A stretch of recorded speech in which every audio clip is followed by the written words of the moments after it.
గురజాల నియోజకవర్గం పిన్నెల్లి గ్రామంలో వైసీపీ కార్యకర్త సాల్మాన్ హత్యకు నిరసనగా గుంటూరులో ఆందోళన కార్యక్రమం జరిగింది. వైసీపీ ఎస్ఎస్ఎల్ శనివారం లాడ్జ్ సెంటర్లోని అంబేద్కర్ విగ్రహం వద్ద ఈ కార్యక్రమాన్ని చేపట్టింది.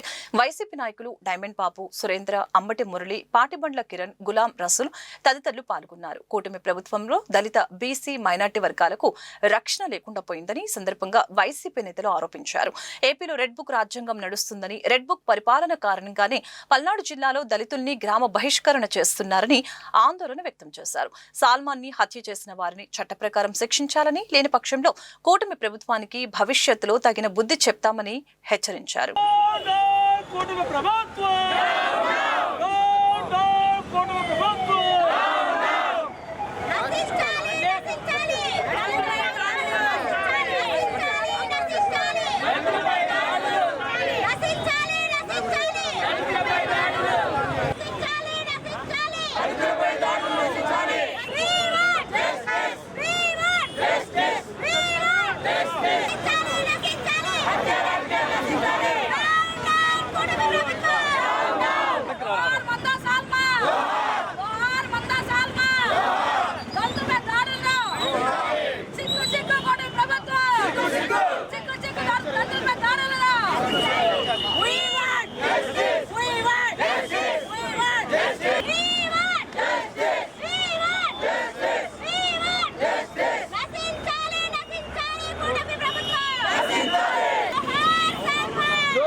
సుమారుగా గత శనివారం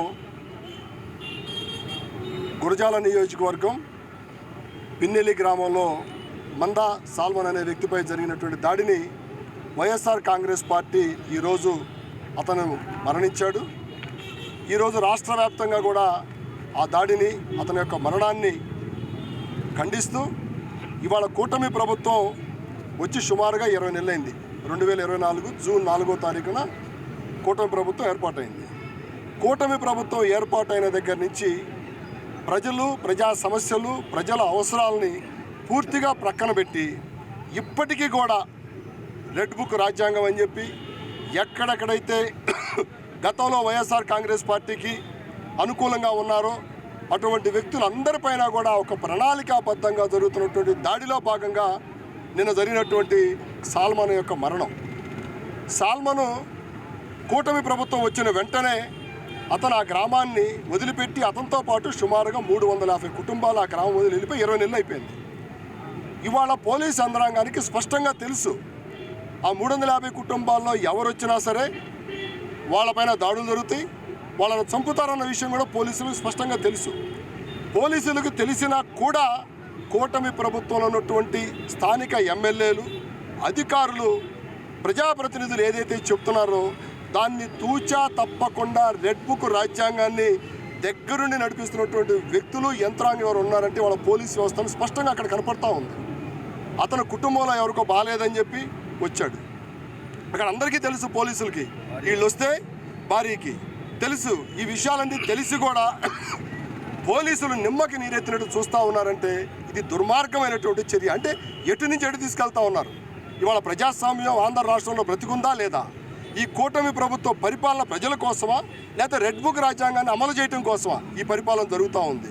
దీనికి స్పష్టమైనటువంటి జవాబు చెప్పాల్సినటువంటి బాధ్యత రాష్ట్ర ప్రజల తరపున వైఎస్ఆర్ కాంగ్రెస్ పార్టీ డిమాండ్ చేస్తూ ఉంది. చంద్రబాబు నాయుడు గారు గుర్తుంచుకోండి, ఎప్పుడు అధికారం మీ చేతుల్లో ఉండదు.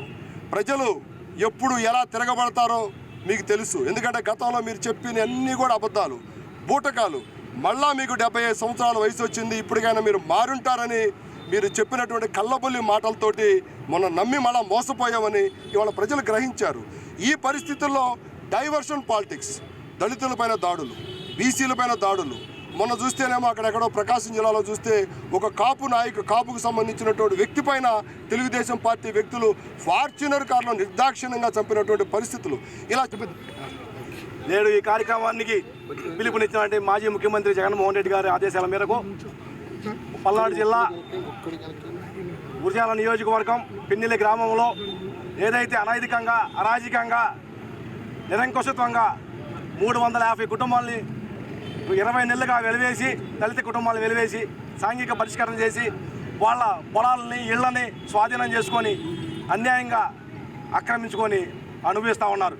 అక్కడ ఉన్న స్థానిక ఎమ్మెల్యే అనుచరులు వాళ్ళకే ధాన్యం అమ్మాలా, వాళ్ళకే పంట పొలాల్లో పండిన పంటను అమ్మాలా, వాళ్ళు ఇచ్చినప్పుడే డబ్బులు తీసుకోవాలా, వాళ్ళు ఎవరి దగ్గర డబ్బులు ఉన్నాయి అనిపిస్తే వాళ్ళు అడిగితే వాళ్ళు డబ్బులు ఇవ్వాలా, డబ్బులు పక్షంలో దాడులు చేయాలా, దాడులు చేసి భయభ్రాంతులు గురి చేయాలా అనే వాతావరణంతో పిన్నెల్లి గ్రామం అత్యంత ప్రజాస్వామ్యానికి దూరంగా, రాజ్యాంగ విలువలకి రాజ్యాంగానికి దూరంగా ఉంది. అది మన ఉమ్మడి గుంటూరు జిల్లాలో ఉంటాం, మనకు అందరూ సిగ్గుసేటు. ఇవాళ సాల్మాన్ మృతి మనందరికీ మేల్కొనాలా. దళితులుగా, ఎస్సీ ఎస్టీ బీసీ మైనారిటీలుగా అందరం ఒకే తాటి మీద ఉండి ఒకే విధమైన ఆలోచనతో మనల్ని రక్షించుకోవాలా.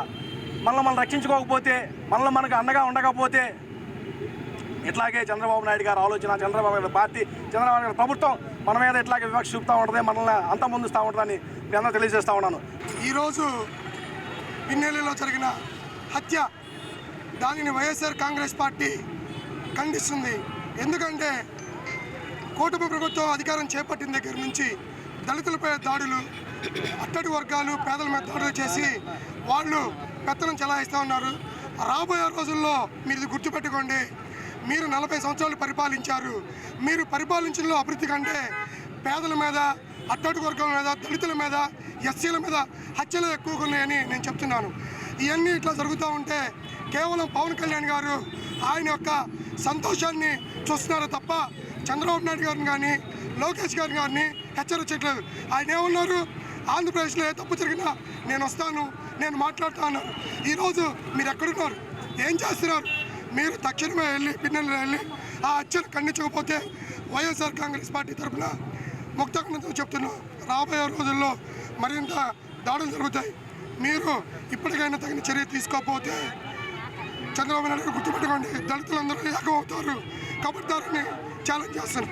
ఈరోజు పల్నాడు జిల్లాలో మందా సాల్మాన్ హత్యాకాండ ప్రభుత్వ హత్యాకాండగానే ప్రజాస్వాములుగా, ప్రజా సంఘాలుగా, దళిత సంఘాలుగా నవేంద్ర ఎంఆర్పిఎస్గా మేము పూర్తిగా దాన్ని ఖండిస్తూ ఉన్నాము. ఏదైతే రాష్ట్ర వ్యాప్తంగా వైఎస్ఆర్ కాంగ్రెస్ పార్టీ ప్రజా సంఘాలతోనూ, దళిత సంఘాలతోనూ అంబేద్కర్ స్టాచ్యూ దగ్గర ధర్నాలు చేయని పిలుపునిచ్చారో రాష్ట్ర వ్యాప్తంగా నవేంద్ర ఎంఆర్పిఎస్ ఈ హత్యాకాండ ఖండిస్తూ మేము కూడా దీంట్లో భాగస్వాములు కావడం జరిగింది. చంద్రబాబు నాయుడు ప్రభుత్వానికి, తెలుగుదేశం పార్టీ ప్రభుత్వానికి దళితులపై దాడులు, బీసీలపై దాడులు ఇది కొత్త ఏం కాదు. కారంచేడు మొదలుకుంటే కారంచేడులో ఆ రోజు ఊసకోత దళితుల్ని నరికి కట్టే తుంగభద్ర నదిలో పడేసింది కూడా ఆ రోజు తెలుగుదేశం పార్టీనే. కారంచేడు మొదలుకుంటే నీరుకొండ వరకు కూడా, నీరుకొండలో దళితులను ఊత కోసింది కూడా తెలుగుదేశం పార్టీనే.